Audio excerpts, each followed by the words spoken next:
August 19th, 2023. Well, it's time to do another review of the situation in the Ukraine war. Um, and a recent article a couple of days ago in the Washington Post has indicated that the U.S. I guess Department of Defense has given a briefing to Congress indicating that basically that it looks like the Ukraine offensive is failing to meet its at least grandiose objectives, which was, I guess, to capture Mariupol and I guess hold it. Uh, I mean, just to get there briefly wouldn't necessarily be the whole of success, you know. But at any rate, that was the kind of the way the briefing went, and apparently this led to some argument back and forth between, you know, who's at fault, are we at fault, or is Ukraine at fault, and the discussion kind of goes along those lines. I mean, some of the Republican hawks pretty much wanted to say, why didn't we provide more weapons sooner? And and I guess the Biden people came back and saying, well, they didn't think that would solve the problem. That the real problem is this kind of all the entrenched defenses that the Russians have put in place. And so it goes. But I thought that was kind of an interesting acknowledgement, along with the fact that Stoltenberg, the head of NATO, was throwing out a feeler that perhaps Ukraine should settle to sacrifice some territory to Russia in return for membership in NATO, which apparently was promptly rejected by Ukraine, and maybe even, you know, I'm not sure it's even going to be accepted by Russia, because I don't think Russia wants Ukraine in NATO. That's one of the key strategic objectives they have. So is to keep them out of NATO and for them to be a neutral country. So that's kind of the situation. That is a quick overview. By the way, if you like these videos, please give me a like. And of course, we're looking for more subscriptions as always. And you can forward to anybody interested. And click the bell for notifications. It's also a good idea. So, but yeah, so that's kind of where we're looking at here. The actual, since the last video I did on this topic about a week and a half ago, you know, we're now well past the 10th week of the offensive, almost 10th and a half, going on 11. And as I said at that time, I thought that the Ukrainians might roll the dice, and since then they kind of have. They've really stepped up their offensives now, and they've pretty much concentrated on two fronts. One at a town near the town of Robotina, and the other at Zorozhina. I think that hopefully I got those pronunciations right. I had to actually listen to another video where they pronounced them to try to say this correct.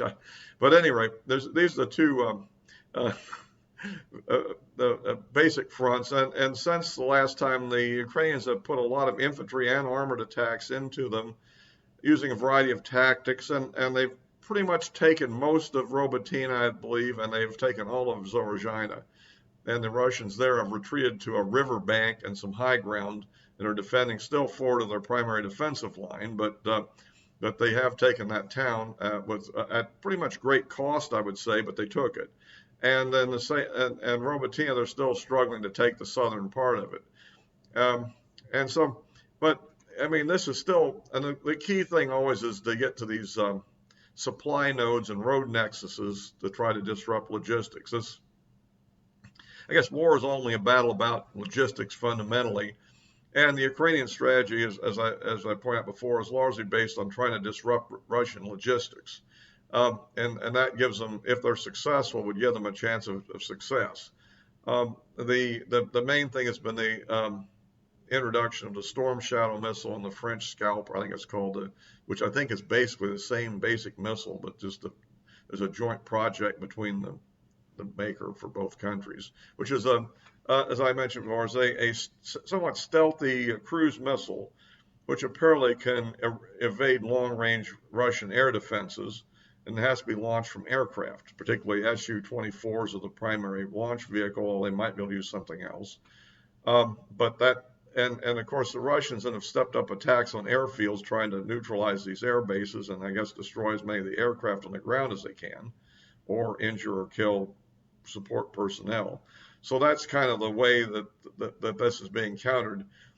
Given the radar cross sections of these missiles, which is somewhere in the 3/hundredths of a square meter to I think 1/100th of a square meter uh, signature, that basically means that you have to get pretty close, and since what can defend against them are short-range defenses. In other words, if you know where the target that they're going to hit is, you can use a short-range defense like the Panzer S, for example, and try to and knock the missile down on its final approach. But the longer-range defenses like your S-300s and S-400s, you'd have to get fairly close to the launcher to actually, for the radar to burn through that signature and be able to capture it. So that is a problem. That's why they're trying to go after the air bases. Of course, I guess if they're totally successful, ATACMS haven't shown up yet. I don't know how the defenses would do. ATACMS doesn't see the cruise missile. This thing skims at low altitude, so it cuts down the radar detection range also. Whereas the ATACMS is a ballistic missile and could be engaged at higher altitude. So but that hasn't really shown up yet. So we'll see what we decide to do on that one. The F-16s are quite a ways away, and those probably can be engaged pretty much by Russian systems, since they're not really very low observable, and they're really kind of a yesteryear airplane anyhow. I mean, these aren't the latest Block 72 F-16s, guys. These are like, they're talking about something maybe from some of the, was it Holland or one of those countries over there, Belgium, I think it's Holland, was interested in giving up some of their older ones as they replace them with F-35s. So, at any rate, the battle rages on, and I guess the Ukrainians have pretty much committed almost all of their brigades that they had in reserve. There's one commentator says they have about 3 left, perhaps, and so that means that as they get those chewed up too, the offensive will probably eventually die down, I suspect. Now, also the Russians are continuing their offensives in the east, to the east, I guess it would be, up in Kharkiv area and so forth. They're trying to engage up there, and basically they're succeeding in drawing some of the major Ukrainian reserves away from the Zaporizhzhia front. So in areas around south of Kharkiv and basically in Luhansk, there are several penetrations of Russian forces that have been doing river crossings and slowly but surely moving forward and trying to envelop some of the Ukrainian strong points up there, and so you have the Azov brigade apparently has been committed up there for defensive purposes, and that's one of their more elite units. And there several other of the NATO trained units have been put up there, which originally were supposed to exploit their breakthrough in the south, which hasn't yet happened. Furthermore, more on the kind of the elbow of the big L, as I call it, the L that goes over to the Dnipro River, and then basically to the front line that's between the two sides in Donetsk. The Russians are slowly moving forward in that area as well, with perhaps a optimistic goal of disrupting some of the supply lines to the Zaporizhzhia front for the Ukrainians. However, their offensives are kind of moving slow also, just like the Ukrainian ones are, although I think the Russian offensives are being conducted a little more skillfully, a little bit less with the famed human wave attacks. And so I think that Russia still is managing to maintain a fairly effectively kill ratio, that a lot more Ukrainian losses than Russian. Although each of them is picking off each other's ammo dumps to the point I'm beginning to wonder if more ammo is being destroyed behind the lines or whether it's actually being used in the conflict. I mean, the Russians managed to recently do a drone attack on a train some 50 kilometers behind the lines. And I would also, so one of the interesting critiques in the Washington Post articles that we made is that they didn't concentrate on a single front and launch just a mass attack all out. Um, and I don't, and apparently that's one of our critiques. Apparently, Ukraine isn't fighting the equipment we gave them quite the way we wanted. And on the other hand, I would point out that if they did that, Russia would probably commit their immense firepower and air force to it. I mean, I would say that Russia has been using its air assets very cautiously. I mean, although the Ukrainian air defenses have been significantly suppressed, while there's still some there, don't rule, and therefore that some that's there is really holding the Russians back from a mass air commitment. You know, they basically are attacking with glide bombs. They've pretty much been able to duplicate our JDAM concept, and they have their own 500 kilogram bomb that they've put wings on also with guidance, and it's used for precision strikes from a distance, perhaps as much as maybe 40 kilometers out from the intended target, to keep out of the range of all the terminal defenses. And so, but I mean, in a case of a really threatening breakthrough, Russia could commit air power and be willing to lose 20 or 30 aircraft to really pound that offensive into rubble, you know. And that's something that they aren't doing. They're preserving it for now because they don't need to. But I mean, how they'd react if they were faced with a real breakthrough like has been proposed by our planners is a different issue. And on the other hand, there's also some ongoing infiltration tactics on the Dnipro River Valley, and so ever since the Ukrainians blew the dam, the situation's kind of dried up down there after a few months of summer, and I guess now people can operate in it on these islands that have been created. And well, it seems like that these are probably more diversionary tactics just to tie down Russian troops down there, sort of like some of the Russian tactics in the the northeast area.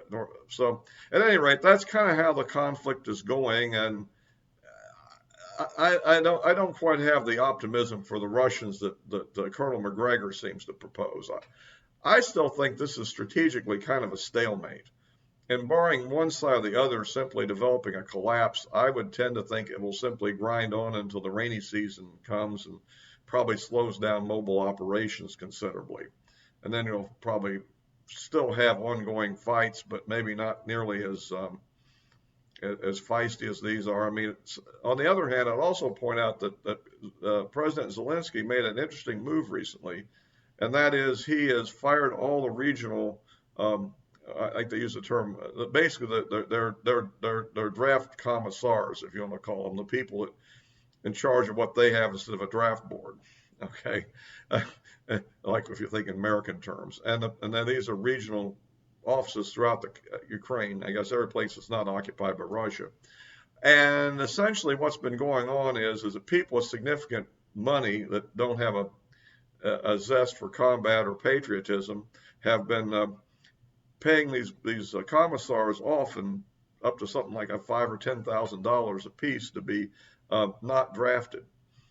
And so the result is it's the poorer people, the people that can't pay, and I guess the patriots that are going in the military. And some of these draftees are pretty quickly thrown into territorial defense units, and suffer pretty high casualties pretty fast. So at any rate, I think what's going on there, partly this may be an anti-corruption move for political purposes, but I think a more strategic reason is they need the people. And if they're getting, basically people that somehow are unable to evade the system of paying them off, then the more educated people that may be able to handle and the training for the more sophisticated weapons we're providing, have been evading the service, and therefore maybe you're having more trouble with your tank and armored vehicle crews that you're getting, where if you had the more educated or technologically sophisticated people, it might be easier to train them. I'm thinking that may be part of the issue. Plus, they just need the manpower. They've taken the heavy casualties, and they need more people. So I guess the people who have bought themselves out of the war may find that, no, they're still going to be in it.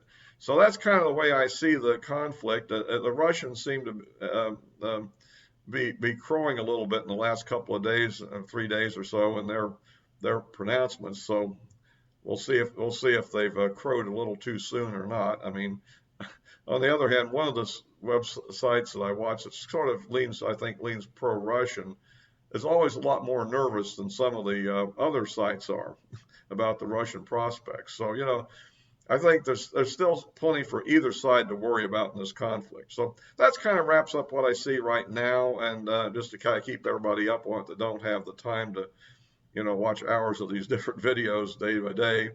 But that's the situation I see it, and it looks like the NATO is going to have to, and the U.S. is going to have to decide, where we want to go with this. Do we want to throw another $20 billion into this, or at least with no strings attached?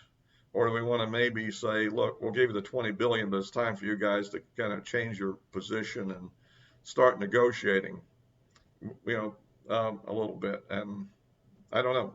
We'll see. We'll see what happens. Who knows what might happen next? I mean, I guess Russia could fumble and find themselves in a bad situation too. You never know, because I mean the Ukrainians are tough fighters. You can't deny that. They're certainly making a lot of sacrifices.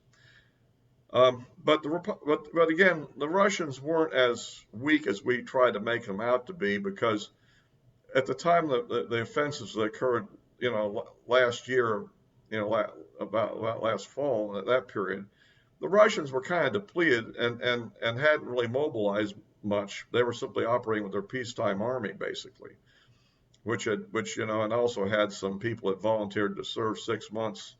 There were conscripts that legally didn't have to serve there. Well, now they've annexed these territories.